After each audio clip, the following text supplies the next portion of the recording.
Your Honor, my client does not want a divorce and is asking the court to schedule a consultation.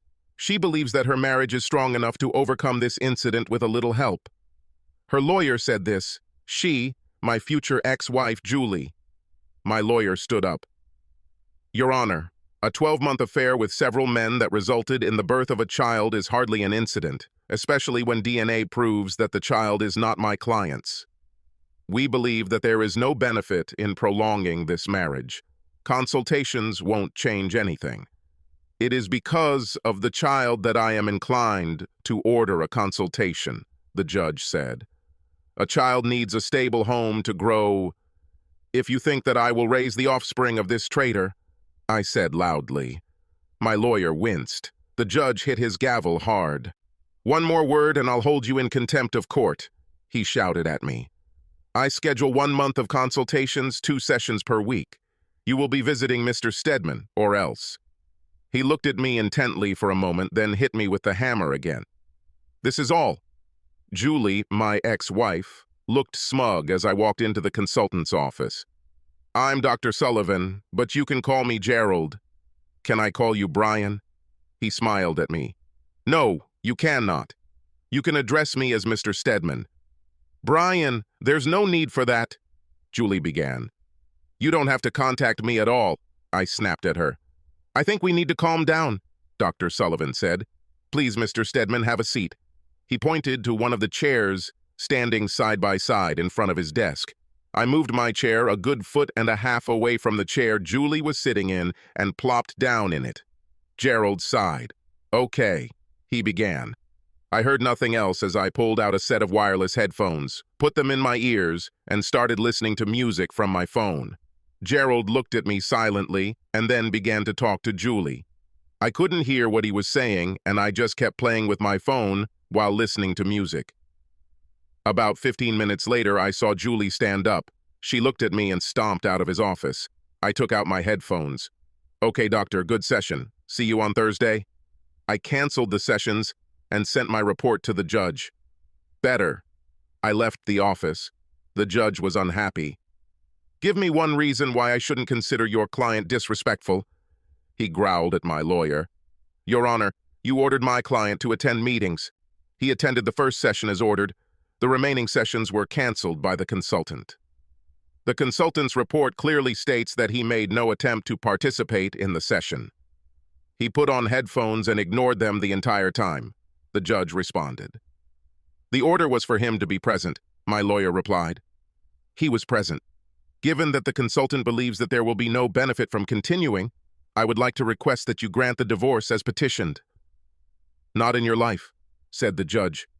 I schedule 4 weeks of consultations. Mr. Stedman will attend them and become involved. When I arrived, the office was equipped in exactly the same style as before. 2 chairs, 1/2 meter apart, stood opposite the doctor's desk. He sat behind him. There was nothing on the table except a yellow notepad and a photograph of a pretty woman, who I guessed was about 30 years old, and a child who looked to be about 6 years old. Mr. Stedman, said the doctor, please sit down. I started moving the chair again. Julie held out her hand to stop me, and I jumped back. I notify you both that any physical contact will be considered an attack on my person, and appropriate force will be used in response, I said. Julie gasped, stepping back. I pulled the chair back and sat down in it. He took out his phone again. Mr. Stedman, the judge has ordered that you participate in the hearing. I know, I said. I use my phone to record the session to prove my participation. My lawyer says some consultants are known to have their own agendas. Since my soon-to-be ex-wife has been dating you for quite some time, I feel like you already have a relationship with her that could work against me. What if I don't want you to record the sessions? Asked the doctor. Then I'll go back to court and ask for another consultant, I replied. I have such an opportunity. The only reason I didn't do this is because it would cause even more delays. Julie, how do you feel about the sessions being recorded? He looked at her.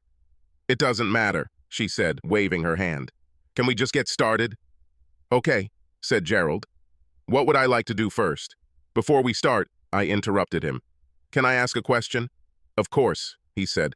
You can ask questions at any time. I may ask you to hold off on asking questions at certain points in the process, but ask now." He smiled at me encouragingly. "Have you already had sex with her?" Julie sighed, but Gerald didn't seem to mind. "No. Julie and I have not had and will not have any sexual contact," he said softly. "It would be inappropriate even if I were not already very happily married." "Is this the answer to your question?" I nodded. I believed him. Although he was supposed to be one of the few men Julie had dated but not had sex with over the past year. Fine. Then, as I said, first I would like to set our expectations. Since I have already spoken with Julie several times, I would like her to share what she wants to achieve from these sessions and what her desired results are. I would ask you, while she is speaking, to refrain from commenting or asking questions until the very end. After Julie tells us what she hopes to achieve, I'll ask you to do the same. I refrained from commenting. I didn't look at Julie when she started talking. "First of all, Brian," she began. "Don't talk to me," I growled. "Talk to me, Julie," Gerald said. "Tell me what you would like Mr. Stedman to hear. I want him to hear how sorry I am that I hurt him. I know what I did was wrong. He just spent so much time at work and on business trips that I was lonely. I understand how much I hurt him, and if I could go back and change the past, I would give anything to do it. I love him more than anything in the world. I know we can get through this if he just gives me a chance. I will show him that I can be the best wife a man could ask for. We could raise our child together and give him a wonderful life, maybe even a brother or sister. I want us to be together, and I know that we can do this. We can get through this, I know." Gerald smiled at Julie. "Okay, thanks, Julie. Now, Mr. Stedman, what would you like to say?" I looked at him. "I would like to see this crooked person contract a rare and incurable sexually transmitted disease and die a slow and painful death," I said. Julie burst into tears and ran out of the room. "It was no use," said Gerald, "but I don't want to be useful.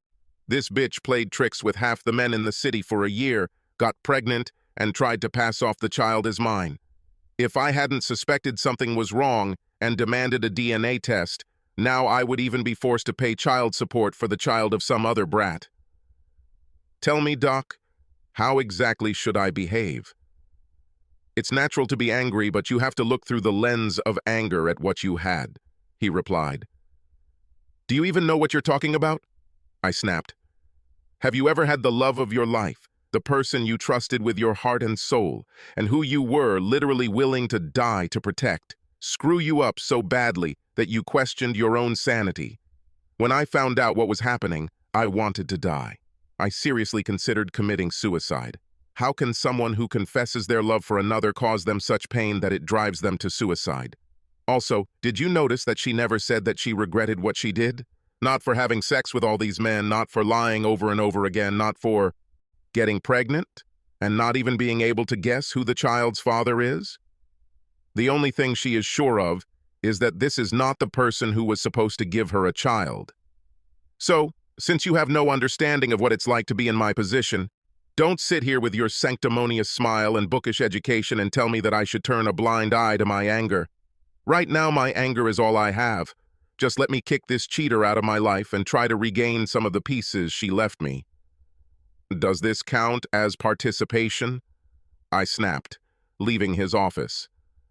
Arriving home, I decided to prepare a little for the next session. Perhaps I would be able to prove my point. "I asked Julie to let us do this session without her," Gerald said when I walked into his office the following week. "It seems to me that, to begin with, we can achieve more in a face-to-face mode. If it still counts toward court-ordered counseling, I'm more than happy not to be in the same room as her." I sat down, placing the A4 envelope I had brought on my lap. "Can we try to refrain from name-calling? Please, this is not constructive and only gets in the way. I don't want to be constructive. I just want to go through these sessions and get this woman out of my life forever. I didn't want these sessions at all. She just intends to cause me as much pain as she can. She doesn't want a divorce because the prenuptial agreement leaves her with nothing, so she's trying to force me to take her back. It will not happen. What about the child? He is not guilty. Of course, he can't be punished for... He is not my problem and not my concern. According to you, I should take in every tramp who could not stand on her feet and became pregnant. Those children have nothing to do with me, just like this one. Why are you so sure that there is only an outcome from this? You obviously loved her very much. All these feelings do not go away overnight. Your anger is masking it now. But once it subsides, and trust me, you will find that there are still feelings that you can cultivate, feelings that you can use to repair your relationship, and even make them stronger. The smile returned again. I wanted to hit him. It's time to give him a taste of his own medicine. I pointed to the photo on his desk. Do you have a good family? Have you been married for a long time? We're not here to discuss my 11 years, if my sources are correct. In love since childhood, they got married right after college. We were waiting for you to have children, and then little Ethan appeared. He's 9 now. This photo must have been taken a couple of years ago. How are you? He began. Do you know that your dear Cheryl has her own secrets? I continued. Maybe you know that when she says she's at Pilates class on Wednesday afternoon, and you're at work, she's actually at Motel 8 on Patterson having sex with her personal trainer. This is just funny, he stuttered, but I could see that he was not sure. He became very pale. Is it true? I said, taking out several photographs from the envelope. I laid them out one by one on his table. They showed a beautiful, slender woman entering a hotel room with a young, muscular man. He hugged her waist, and they looked at each other lovingly. I took out the DVD and put it on his desk, too. There's also footage from inside the room if you want real proof of what they were doing. It's pretty graphic, so if I were you, I wouldn't watch it. I made this mistake when I received the private investigator's report. These images will haunt me for the rest of my life. He looked like he was about to throw up. Oh, and one more thing, I said. Ethan. No, he said quietly.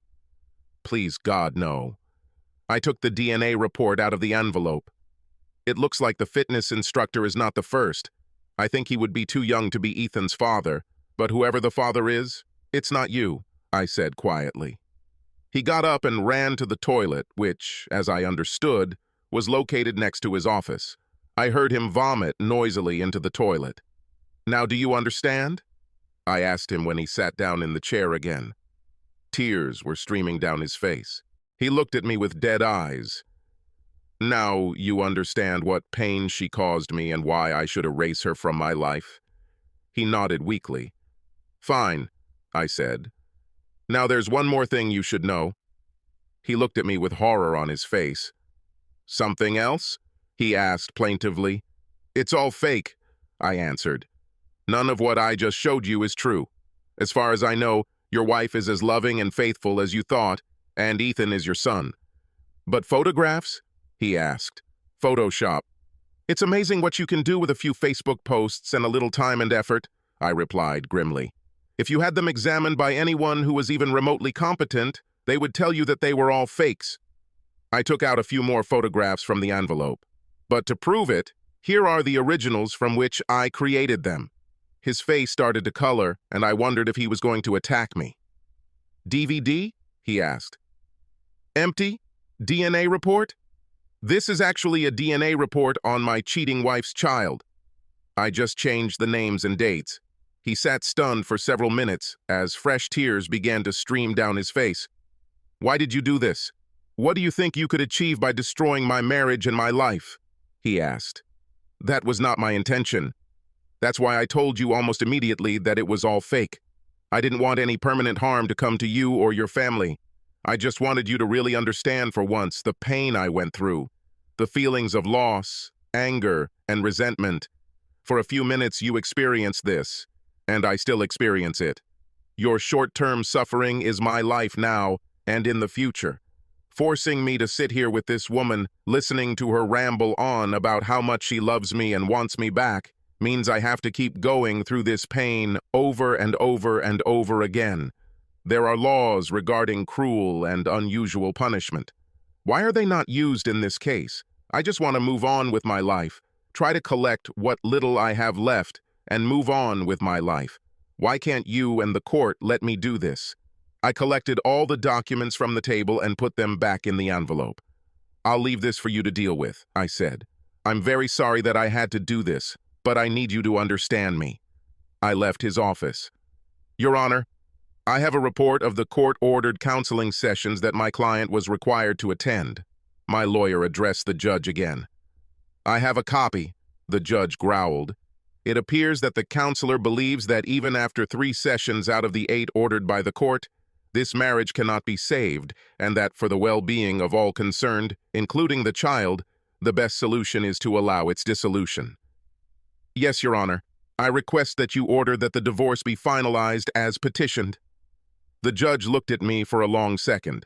I looked straight ahead, not wanting to look him in the eye. It's decided, he said finally, banging the gavel. Subscribe to our channel so